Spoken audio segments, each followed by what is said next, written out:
Awesome. Hello, everyone. How are you? How are you? Thank you guys so much for joining us today. As you all know, it's me, it's your girl Sherry. I know you haven't seen me in a while, and you haven't seen me do anything live in quite some time. But listen, I'm super excited. What better way for me to come back than to start off my new podcast for Black Cash Flow with the one and only four-time NBA champion, Horace Grant. Listen, you guys, we're gonna chop it up a little bit today. You know, this broadcast is officially called from basketball to business. And I know, most of my broadcasts I do, you guys, I'm always talking about business and black business this and black business that and how we got to stick together and building our economy.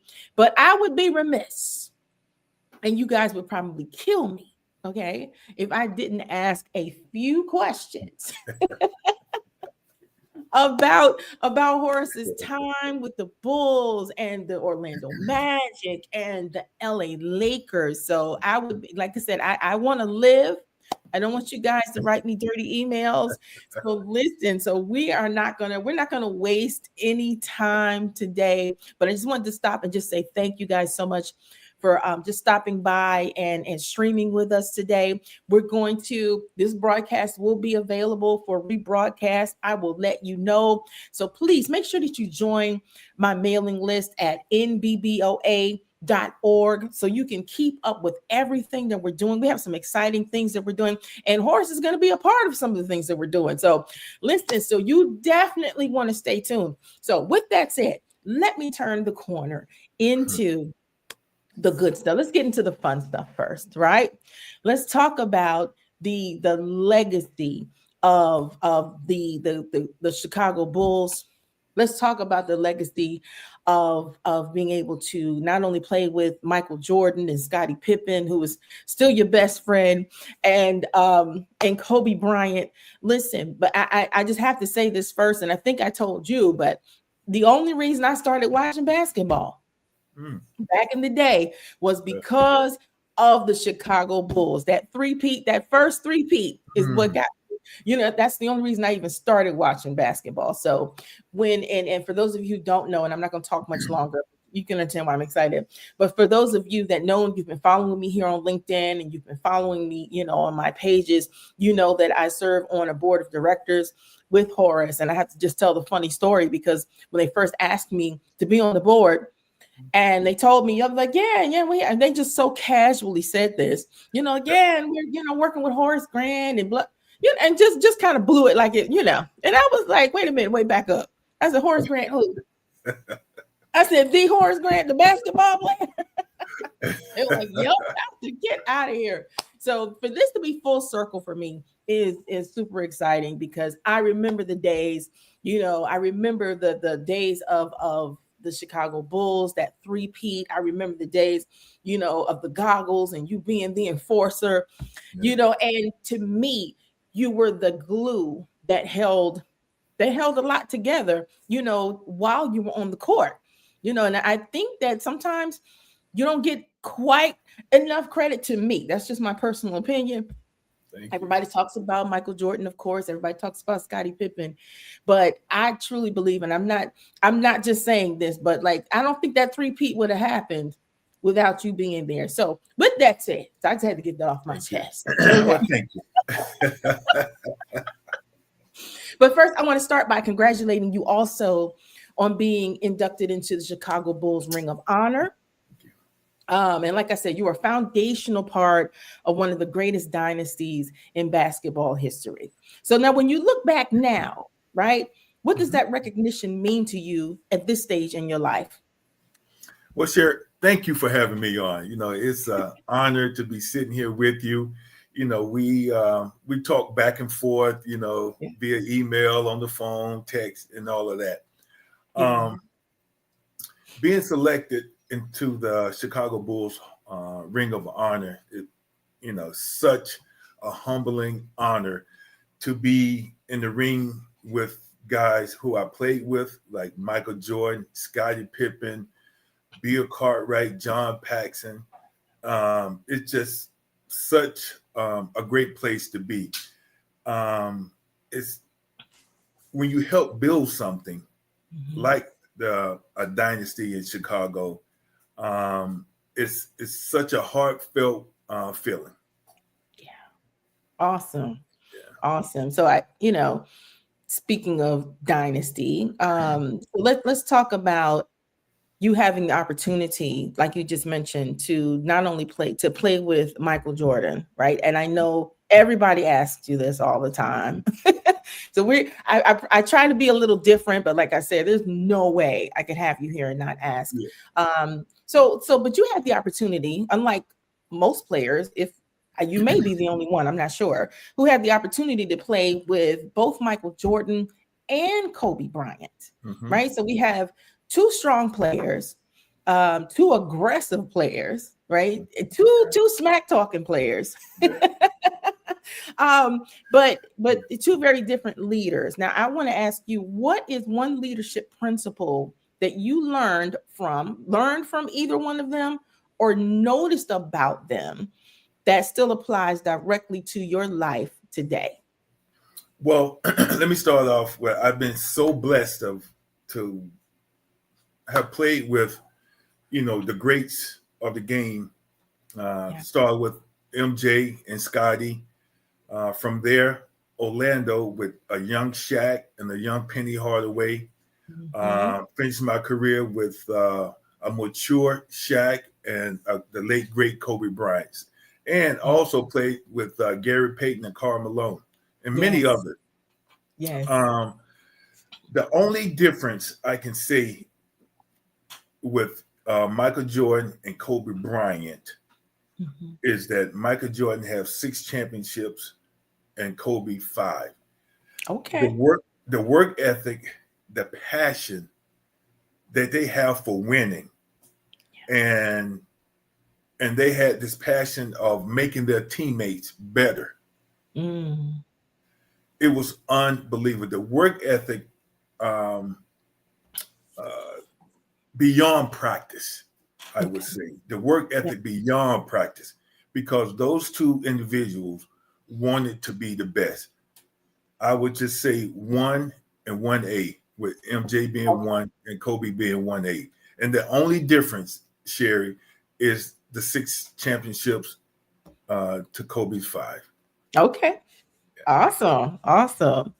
So listen, let's talk about and this is where I'm very passionate, because you may know, and a lot of people are learning about our organization. We're working with the United Athletes Foundation, and we are starting this new initiative called From the Locker Room to the Boardroom, where we're actually going to be training athletes from, with making that proper transition, from off the court, from off the field, who may want to either get into business or whatever it is that they want to do.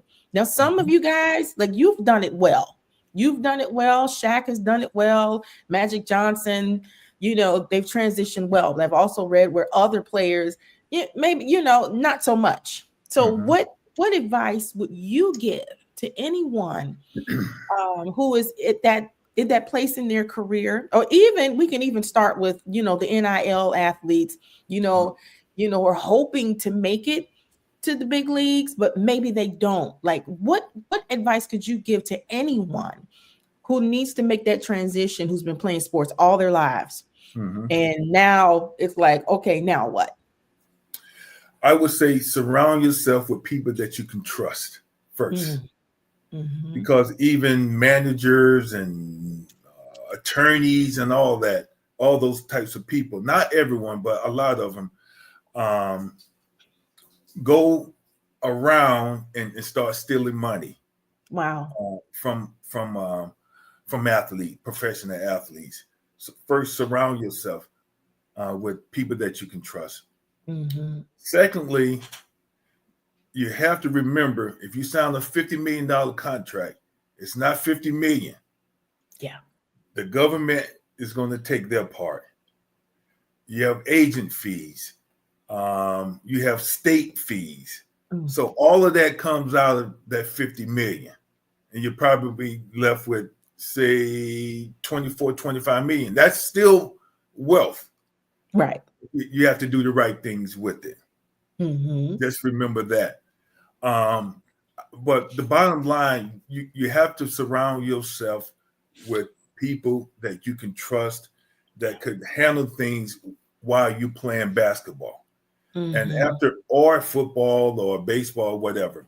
But after you retire, you should start looking into doing a lot of stuff on your own Yeah. because you trust yourself. So, Right. Right. And yeah, and that, I think that's solid advice because I've heard so many nightmare stories about, like you said, just people, just individuals who weren't, quite so integral. And I watch a mhm. lot of American Greed. That's one of my favorite shows. That's a good show. That is a good show.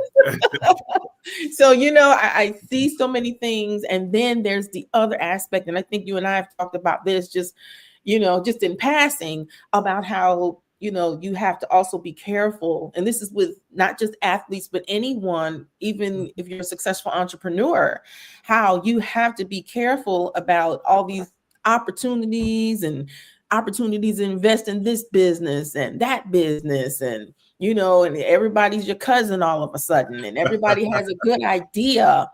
So you have to be careful with that also, because if not, you'll be out here helping everybody. And then when it's time to retire, or God forbid, you get hurt and you can't play anymore, like, then what? Right. But I think, like you said, the foundation, though, is to start off with a good foundation and the right people that can, help build your wealth Right. while you're playing, and somebody that's really going to look out for you. Um, okay, being a part of a dynasty brings visibility, structure, and identity. Now, personally, when basketball ended for you, what was the hardest part about transitioning from that environment? That's a great question, Sherry. I don't think I had a difficult moment because I started playing organized basketball when I was 11 years old. Mhm. And from there to junior high, to high school, to college, and spending 17 years in the NBA. So I spent over half of my life in basketball. Okay. One of the proudest moments was in 2004 when I retired from the Lakers. Hmm. I got up, made myself a cup of coffee, and I opened my back door and I exhaled watching the sunrise. Wow. Not worried about training, have to be this place and that place. Okay. I even told my agent at the time, I said, do not call me for nothing for 2 years. I don't want to do anything. Okay. And I basically didn't do anything. And Yeah. then after 2 years, a whole bunch of opportunity came a calling in terms of being a goodwill ambassador for the NBA, Hmm. um, doing work for the Chicago Bulls still, and other opportunities. So that's what I'm doing now. And of Yeah. course, I'm getting the Horace Grant Academy off the ground. Um, just a little bit on that in terms of what that is about is, of course, sports, Hmm. and but it's going to be after school programs for the youth. We're going to have tutoring programs. Mm. Also in the building, it's going to be mental health awareness program, and a lot of counseling will go Yeah. on with that also. It's so necessary, and it's so necessary. Our young people, I don't think they get the support that they need. I'm kind of in a situation right now where I have to make a decision on whether or not to, like, prosecute some young people, Hmm. who decided they wanted to go joyriding with my Hmm. car. And my heart is like, God, I wish I could help these young men. I'm like, no, I'll lock them up. But but you wake up the next morning and it's like, Hmm. how did you get here? What? what's going on at home that made you decide that this was a good thing to do. But if you don't have a support system, and you know what you're trying to do kind of reminds me of like the Boys and Girls Clubs and how that just Mhm. kept kids off the streets. And I don't think we have enough of those anymore. I really don't. You know, in our community, I mean, in the black and brown communities, Mhm. I pray that we have more infrastructure.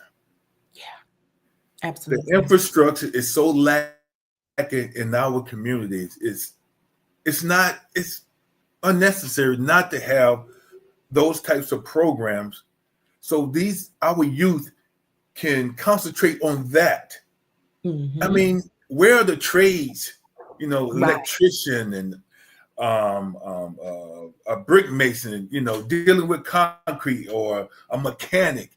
All of those trades need to be definitely in our community, so these young men and women can look forward to something, man. Right. Yeah, Absolutely.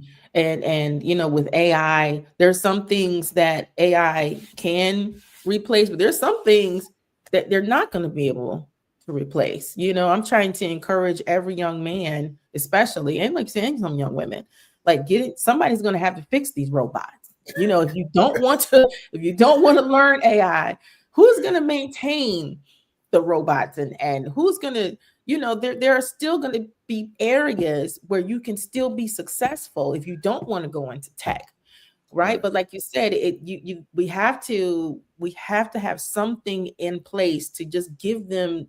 We have to give them somewhere to go, and Absolutely. and the young man who young they were like, young, young, and I'm just like, boy, I just really want to just go get it, just go get a belt and turn you over my knee. Like, what's wrong with I was you? going to say get a belt.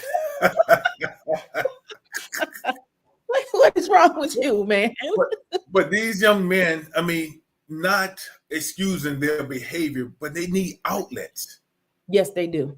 They I need agree. outlets, Hmm. especially in our community. Yeah, I agree. I totally agree. So let me see what are the questions. See, and I like for us to just be conversational like this. I have some structured questions, you guys, but these are like the kind of heart to heart conversations that I like to have on my podcast because, like you said, it's so necessary for our community. But yeah, let's. You gave a short synopsis of the Horace Grant Academy, the importance of it, but what made you, and you've kind of answered it, just in our conversation, but what made you say, listen, this is what I want my legacy to be. This is what I want to leave behind besides my basketball legacy. I want to there are other things that I want to be known for. Like, so what was that moment like? What did you have, like an epiphany one day and say, you know what? Well, being I'm 60, and Hmm. being 60, growing up, so much was, given to me. I mean, I had to work my butt off. Being from a little small town in Georgia called Sparta, Georgia, where Yeah. poverty was, all around. So, so much was given to me. I mean, the opportunity to succeed, from high school, college, into the NBA. Yes. And it's just a part of the Horace Grant Academy, giving back Okay. to the youth. I keep saying, especially in our community. Mhm. Um, you know, during my youth, I could have chosen another path that wasn't the right path. But I had people in my community steering me right. So Okay. with the Horace Grant Academy, hopefully that we could steer these youth um, um, in the right direction. Okay, awesome. So that brings me to another question. Okay, so let's go back. Let's go way back. When did you realize, and and before I say this, you guys, I'm gonna preface this by saying that Horace is absolutely one of the most humble people you will ever meet in your life. Like, okay, he really is. He's humble. I've watched some videos. He's the type of guy that's gonna If you're in line to get his autograph, he's going to stay there until he signs every single autograph, right? So I want to preface this question by saying that. But when exactly did you know that you had the skill set to go pro? That's it's like I discovered I could sing at around 6 years old, and I discovered I can really sing for real, right? So everybody has that epiphany. So when was Mhm. your epiphany? Like, wait a minute, I could probably make a career out of this. That's such a great question, Sherry. Of course, in high school, you think, yeah, I'm going pro. Yeah. But the moment came my sophomore year, of college.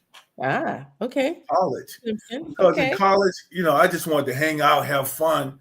But I had one of my coaches came up to me. He said, "Horace, you're on scholarship, but if you put a little more effort towards, your craft, man, you got a chance to make the NBA and make over $1 million." Mm, And it kind of hit the light bulb kind of came into existence because I thought about my parents and yeah. what they had to sacrifice. And I'm like, okay. So I guess after that, I put the work in and very Okay. blessed from God, and the rest is history. All right. Awesome. Yeah. Awesome. So and again, it goes back to what you're saying, just having the right people in your Mhm. life, in your ear, just the way that one coach was able to just give you that extra push, Yes. So Yeah. hopefully, so no, not hopefully. So that's one of the things that's going to happen.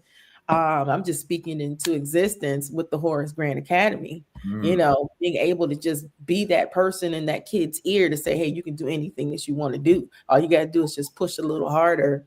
I shared some I shared some clips on my Facebook page because I'm like, hey, you guys, you need to get over to our LinkedIn page today, and you need to get over to and check out this interview, you Mm. know, and that's when it really just started coming back to me. I'm just like, you know what, I really need to ask him that. Like, when did you realize that you were really good? And sometimes it's like we're afraid to say it, right? Mhm. But it's not because you're not humble, but we have to understand that God blesses us with certain levels of talent and giftings, and and I was really watching the clips, and I'm just like, man, you know what? I don't think I'm like, you can't tell me that three-peat would have happened without you there. You can't tell me that. Like, that's why they called you the enforcer. I'm just like, see, that's what I'm talking about. During your first question, when did I know that I was good? Hmm. It would have to be my junior year of college. Yeah, yeah. I got Yeah. that confidence. Okay. I had my teammates at Clemson, Hmm. relying on me to do my job as the Yeah. quote unquote star of the team. But my senior year, that's when I came into my own and Okay. understood that my teammate relied on me to do my job. But as for the three-peat, yeah, I felt that if I didn't do my role on Hmm. that team as a rebounder, playing defense, Yeah. um, being that glue, if you will, out there, I don't think we would have been successful for the first three-peat. Yeah. And then my Bulls go and get a Hall of Famer, Dennis Rodman, to Yeah. replace me. Yeah. For the So second one. Yeah. yeah, on the second one, but But they recognized that the gap needed to be filled. I mean, at the end of the day, you say what you need, we'll say what you want, but they realized that gap needed to be filled because there wasn't a four-peat, there were two three-peats. So I'm just gonna yeah, leave that there. okay, I feel you. And y'all, this is how we cut up on the phone. Oh goodness.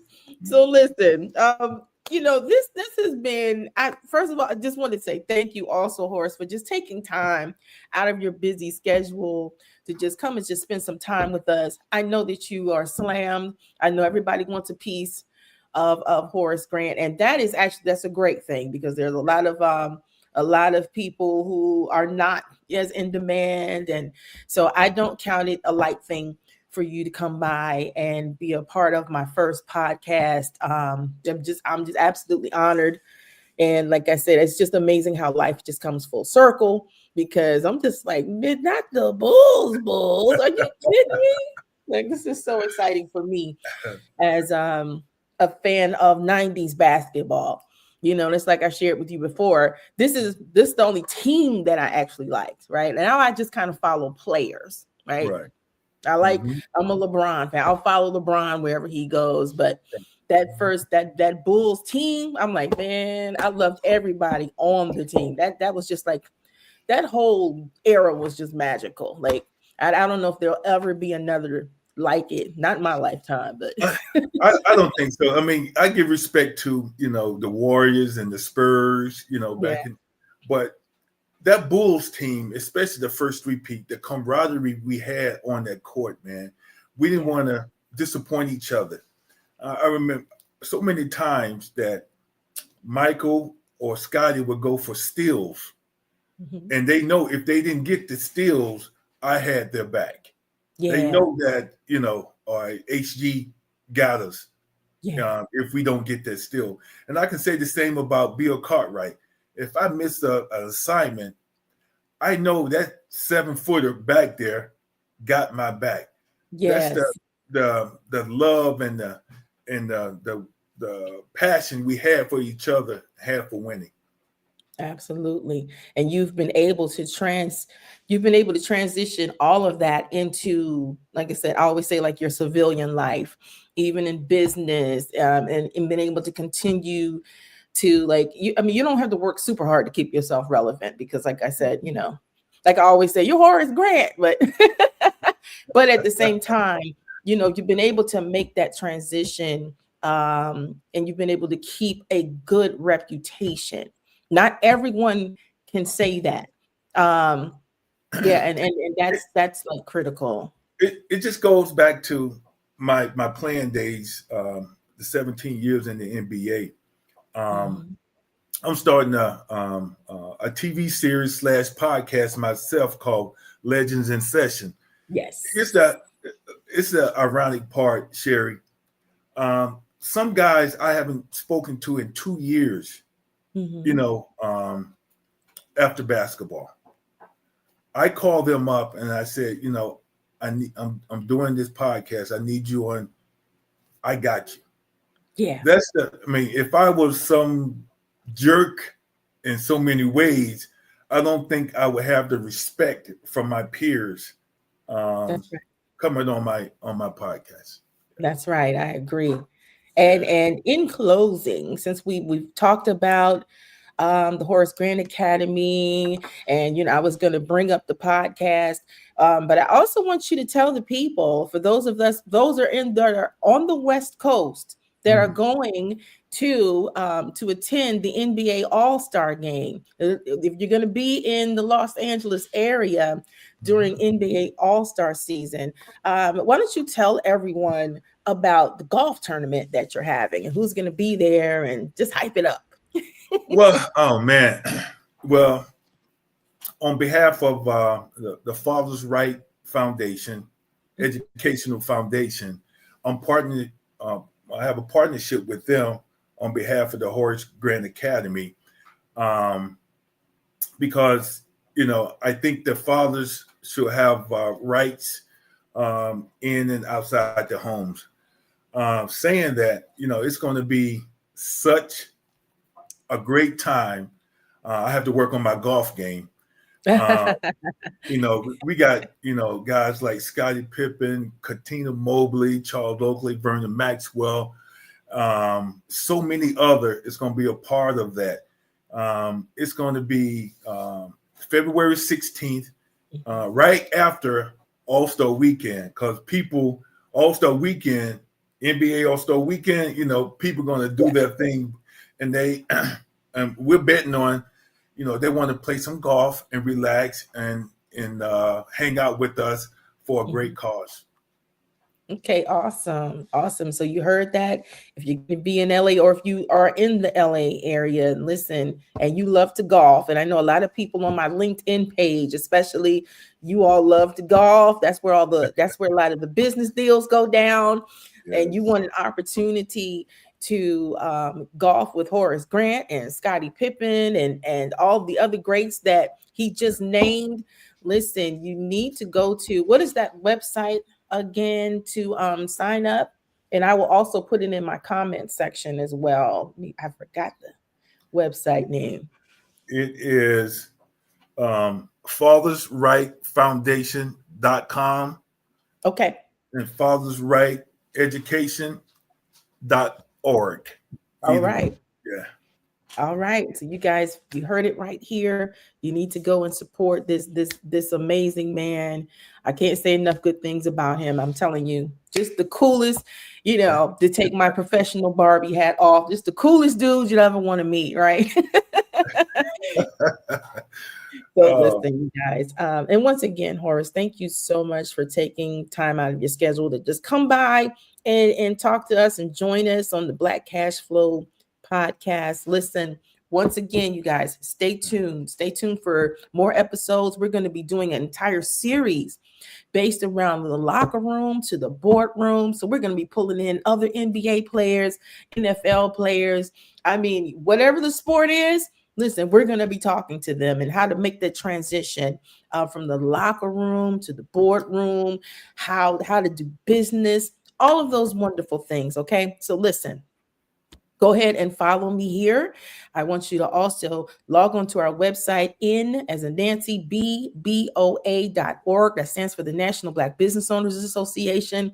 And listen and get on our mailing list because we have some amazing things going on with the Carolina Panthers, with the Horace Grant Academy, and the list is going to grow exponentially in 2026. So you want to get in and get involved on the ground floor. All right.